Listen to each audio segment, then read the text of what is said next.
Hey everybody, it's Eddie J on crypto4growmybag.tv. Hope you're having a good one. What's good? So we've got a lot going on today. You might not know this, but guess what? The new regime is going to be on CNBC this morning at 8 a.m. Eastern Standard Time. Yeah, that's a thing. That's going to happen. So there's a lot going on in that space because right now he's considering writing an executive order to go after banks for what could be choke point 3.0. Banks are probably going to take the position that, hey, listen, we get told by regulators what we're allowed to do, what we're not allowed to do, and that's what we do. So that's going to be a huge conversation. What I'm expecting from that conversation, because, I do not think that he believes that that CNBC is a good channel for him.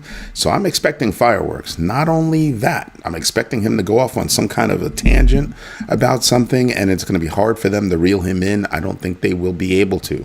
Becky Quick is awesome, but I don't think so. I think that also Joe Kernan is going to wind up... he's a sycophant. I don't know how else to say it. I just think he's a sycophant. That's just how I see it. It's just the way it is. Just saying. So when I look at him, I kind of think of it kind of is what it is. But I'm expecting that interview at 8 a.m. Eastern Standard Time on CNBC. I'm expecting it to kind of rock the markets, actually. I know it'll be ahead of time. Good morning, Enrique. I know it'll be ahead of time, but, clearly way before market open.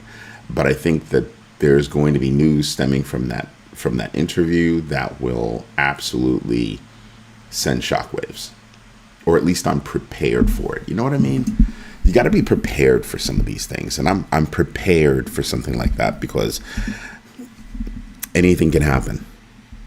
Anything can happen. Right? Then you have U.S. Commodity Futures Trading Commission, or the CFTC, is advancing plans to permit spot crypto contracts on regulated exchanges.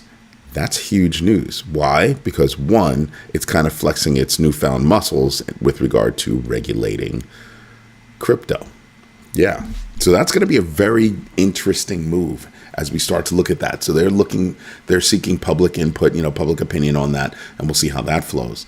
Then you have, like I said, the White House is expected to issue that executive order, that penalizing banks for, not allowing entities to get involved in crypto. We're going to see how that goes. Something else that I'm paying attention to is if there's anything in that executive order that would affect JP Morgan's move to charge more money to the fintechs for accessing their customer data. Now, I want you to think about this. Sorry, lips were feeling a little rough. I want you to think about this. Charging fintechs for accessing customer data.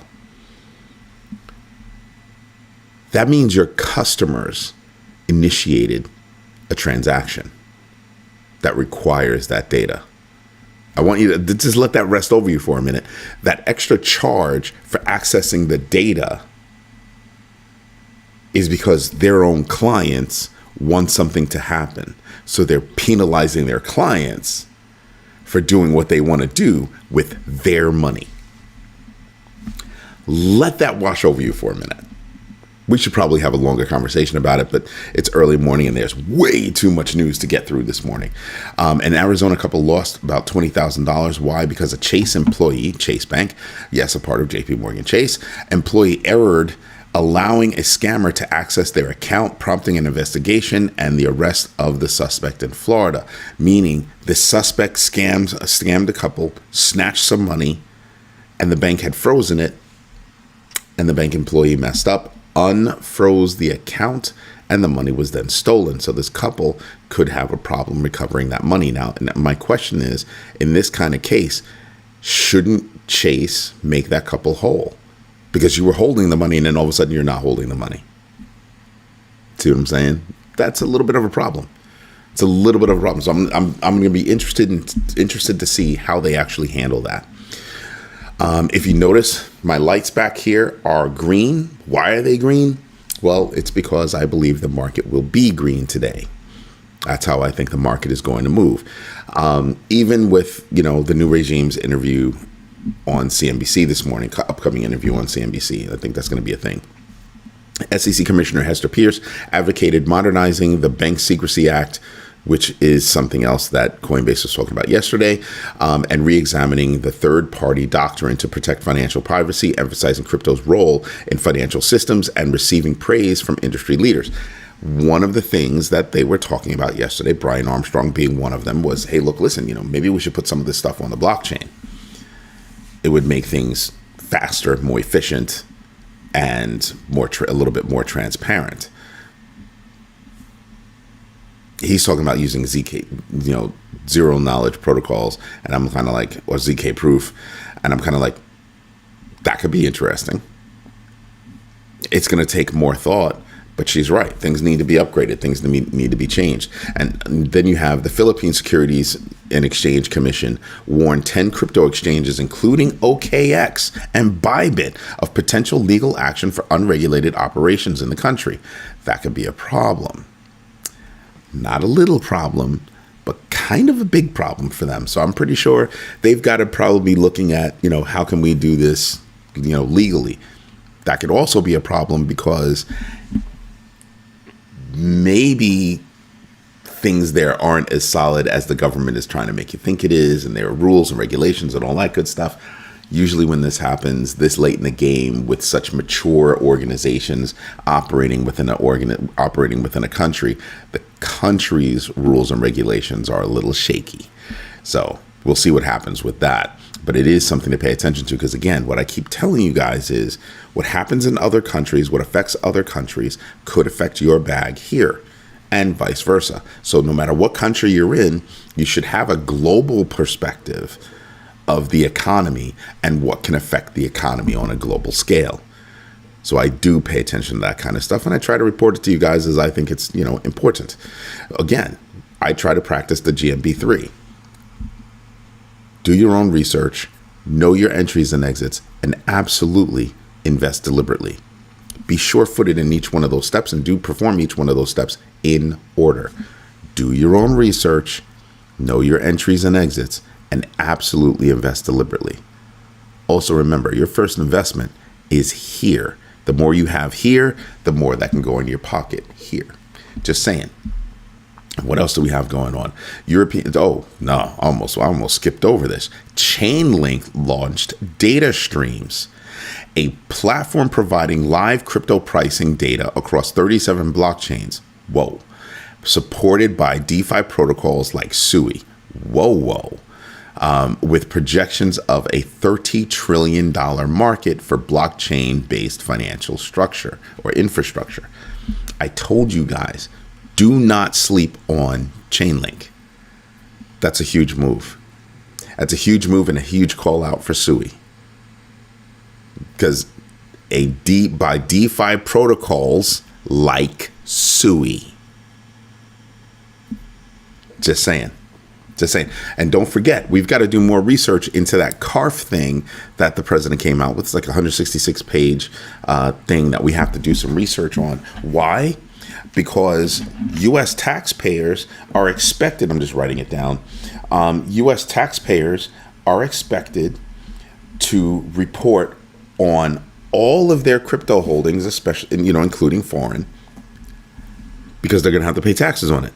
However, they're not going to have to worry about their DeFi transactions. So I want to dig into that and see what the actual rule is. And I haven't had time. It's been a little bit busy. Korean hackers also stole $100 million from a U.S. bank using the Lockbit ransomware, prompting joint responses from the FBI and South Korea's National Intelligence Service. Yeah.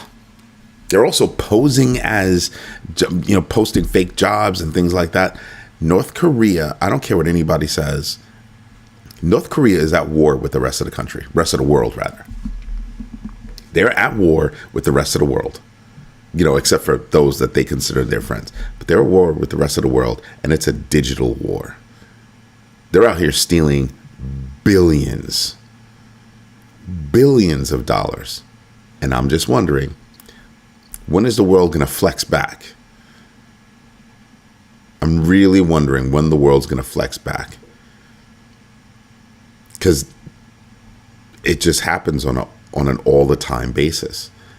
We don't ever hear about anybody doing anything to North Korea, but we always hear about how North Korea is doing something to somebody else. So I'm just wondering when the world flexes back, because it's not just the United States. It's not just South Korea. They're attacking everybody, except, like I said, those who they think different, because they're not going to attack China. They're not going to attack Russia. I'm just saying, I think that there are opportunities, and this is one of them. Now, something that doesn't quite have anything to do with crypto but it does have to do with investment. Perplexity AI faced delisting by Cloudflare for deceptive web scraping using stealth tactics like rotating IPs and generic user agents, leading to a Content Independence Day policy blocking AI crawlers by default. And you'll see it, any website that you go to, like I like going to, like Be in Crypto. When you get to the site, you hit a Cloudflare page that basically acts as a bot blocker. And you sit there for a little bit, and then you have to click a box. And the time that it takes for you to sit there varies. It varies. Because they're checking a whole bunch of stuff against your browser. I'm just saying.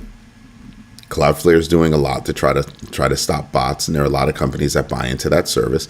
And as other companies like web crawlers, web scrapers, you're supposed to abide by the rules that say don't crawl my site. Meaning, I do not want my information on my website to be crawled by bots and crawlers. Right? I also don't want to be bombarded by who? Yeah, bots and crawlers, by freaking nefarious people. So what do? Unfortunately, we've got to charge you to become members of the site if you want to look at the over 10,000, actually, let me rephrase, the over 11,000 articles that are on Grow My Bag. Yeah. We're banging them out all the time. All the time. Just saying. So yeah, those are the things that we're doing to try to protect ourselves. And so I do pay attention to Perplexity and what they're doing, what they're alleged to be doing. It's not funny. Ireland's national digital ID wallet pilot involving 500 public servants will launch by 2025 as a part of an EU-wide mandate. That means Ireland is a hair away from having a digital ID. That's going to be interesting to see how all that plays out. And you have digital asset investment products saw $223 million in net outflows led by BlackRock. Just saying. South Korea's inflation eased to 2.1% in July, potentially allowing the Bank of Korea to cut rates by 25 basis points in August this month. So we'll see what happens with that. I believe that right now, I think there's a 90% chance of the United States, in terms of like sites like Polymarket and things like that, saying that there will be a cut in September in the United States. I think that's like 100%. I don't know where they get that 90. For me, I'm 100% sure there'll be cuts. That's how I look at it. There'll be cuts, and that's how I'm factoring it in to my risk framework. You might have a different number for your risk framework, and you'll use those numbers to calculate what you're going to do with your value. And I do call it value. I try to stay away from saying money. I do call it value. Because value comes in different flavors and money does not. What's next? We've got the Bank of England is expected to cut rates to 4% by year end, despite inflation rising above 2%, with officials divided on the pace of the cuts and economic outlook. Phantom, a Solana-based wallet, acquired Soul Sniper to expand into a trading platform. Now, go look up what sniping is. Just saying. Pay attention to that. Pay attention to these technologies that are out there. Then you've got India Supreme Court criticized delays in regulating digital assets, comparing unregulated crypto to Hawala systems, while a high court denied bail to a fraudster involved in a $13.5 million crypto scam. India moves slow, and they're not as sure-footed as we would want that country to be. Something else that's going on in India, there's a big fight going on between India and the United States over tariffs, and India doesn't think that they can find a way through that. Now, I want you to contemplate what's being affected by, what could be affected by this. There are a lot of H-1B visas that get filed for Indians in the United States. There's a lot of outsourcing of business to India from the United States. See where this is going? You see where this could lead to problems going forward for India? Yeah. And United States. So if I'm a business in the United States and I've got a lot of outsourced resources in India, and I want you to think about this. When you use outsourced resources in India, that means you're sending money to India. When you use an H-1B visa resource in the United States from India, that means their money is going back to India. They're not expecting to stay here forever. They're expecting to go back home. Stay here for a few years, maximize their income, and then go back home. That's the game plan. That is the predominant game plan. Right? How much money are you giving away to another country? And now with this risk, what do you think is going to happen? Just wondering, asking for a friend. I'm just curious. How are you managing your risk?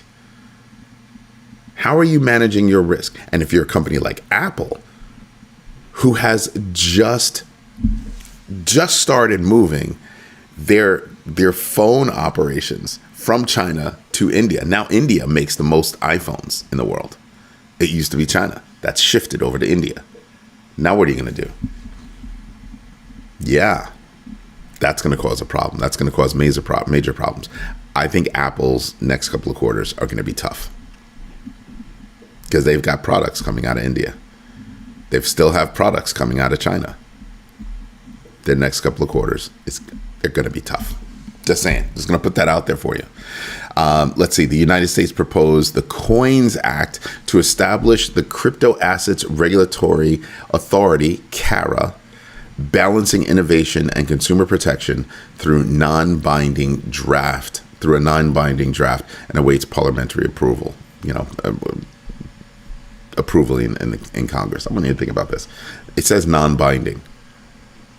So you release this whole big thing and it says non-binding. Moving on. It means jack. That's what that means. Non-binding means it doesn't mean anything. You just wasted time and taxpayer money to do nothing. That's awesome. Thank you very much. Good job. Then you got Figure Technology filed for an IPO. They're at a SoFi. Yeah, that's SoFi company targeted 2025 debut this year. Leveraging blockchain-based mortgage lending with $5 billion in originators and partnerships with Goldman Sachs and BlackRock. What do banks do again? What was that? What do banks do? What have I been saying for the past, God knows how long? What have I been saying? Banks need to redefine what they do. They need to redefine what a bank is.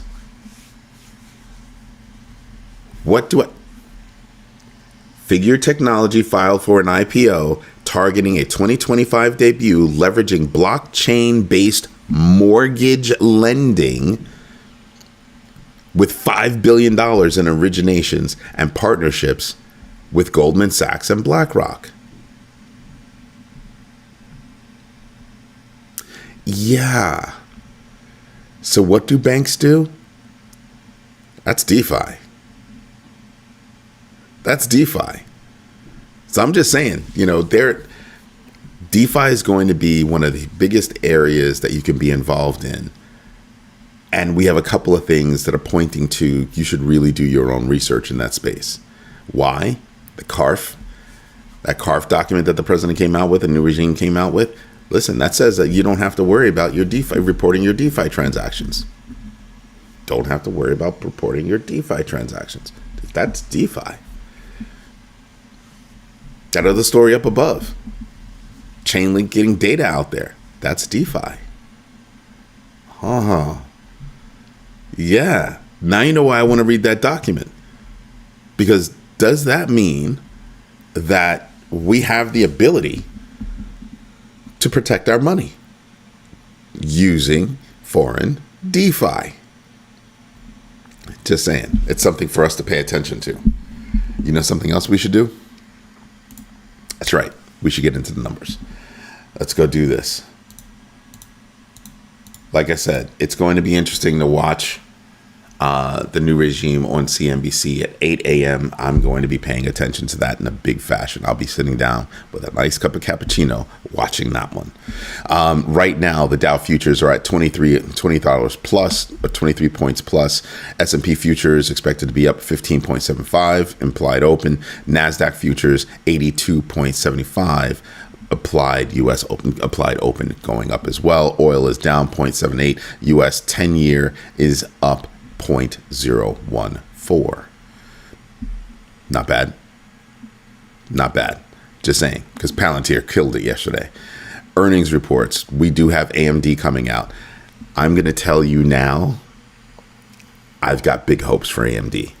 I told you the CEO graduated from my high school. It was like either the year before or the year after I graduated. She's amazing. She's amazing. Now, they're setting higher hopes for AMD, but I think AMD is going to do ridiculously well. I think they're going to do better than Intel, I'll tell you that. They have some new products coming out that are specific for AI, and I think it's going to make a huge impression. Huge impression. So we're going to see what's up with that. That's the one that I'm really keying in on over the next couple of days. What's going on today? We have U.S. trade deficit and what that number is. Oof. Then you've got S&P final, U.S. services PMI, and ISM services. Crypto fear and greed index, we're down to 60, down from 64. We're still in greed, but we're really close to neutral. DeFi Llama, total value locked, $145 billion in total value locked. Yesterday was 142. So at least we're moving in the right direction. For Bitcoin right now, you can see where we are. Look at that. Look at that. I mean, it's still moving within this space, right? Let me see if I can extend that. Because it was right there. Ooh, yeah. You can see how that goes. And if I extend it like this, there's got to be a breakout going on somewhere. I mean, it came lower over here, but you can see it pop back up. And I'm just wondering what happens. So I'm wondering how that's going to rock out. Just saying, keeping my eye on that. Then you've got this one. Yeah, whatever. We've got the big board. And to me, there are tons of opportunities. Yes, XRP is over $3, but I think it's still a buying opportunity. So I'm just going to rattle them off. BTC, BCH, ETH, XRP, LTC, SUI, Avalanche. You could be looking at Aptos, Arbitrum, VeChain, Doge, Link, Uni, SHIB, Pepe, Aave, Link, of course. Yeah, I said it twice. Get it. ADA, of course. Solana, I told you the other day you could get in on Solana, and what happened? Solana popped. You've got BNB, you've got Hype, you have, if I haven't done any research on Leo, but Leo's been doing well. HBAR is another one that I like. So you've got a few. Pole, don't sleep on that one. Just saying, do your own research, know your entries and exits, and absolutely invest deliberately. There are things that we should be paying attention to, and that's what I'm doing. Just saying, if I look over here and I start thinking about, how things are coming, well, I'm looking at Bitcoin, I'm looking at Ethereum, XRP, year-to-date numbers, and then I flow backwards into closer time periods, and I'm seeing the rhythm of certain coins are helping to guide me in the way I'm thinking about them. The rhythm of those coins are starting to help me figure out what I'm going to do with them. BNB, I am so happy with BNB. So ridiculously happy. Ridiculously happy. It's been making me money. Just saying. Just saying. If you weren't paying attention, Doge is up a little bit. Look at that market cap. I'm just saying. I'm looking at some of these coins and I'm just saying to myself, I look at the big picture, right? And then I start digging in on research on where I should be. Institutional grade. I'm not sure about what you mean there. But good morning, HBCU maker. And don't forget to invest in yourself today. I think it's going to be a very big day. Again, the new regime is going to be on CNBC at 8 a.m. Eastern Standard Time, and I'm expecting news to come out of that interview. I don't know if it'll turn hostile. I think they've been told to kind of keep it quiet. I know Jerk Kernan is a sycophant, so I think it'll be an easy interview. I think he'll cover a lot. I think he might talk about CARF. He's definitely going to talk about the executive order coming out against banks and choke point 2.0. And if he becomes aggressive, I think that's the conversation that he'll really key in on is I don't like what banks are doing, blah, blah, blah. I can see that conversation going that way real quick. I don't think they're going to ask him about CARF all that much. If he mentions it, it'll be because he mentioned it. But that letter for banks, that's going to be the big conversation. That one right there is going to be huge. So am I expecting bank stocks to take a hit? Possibly. So pay attention to what's going on out there.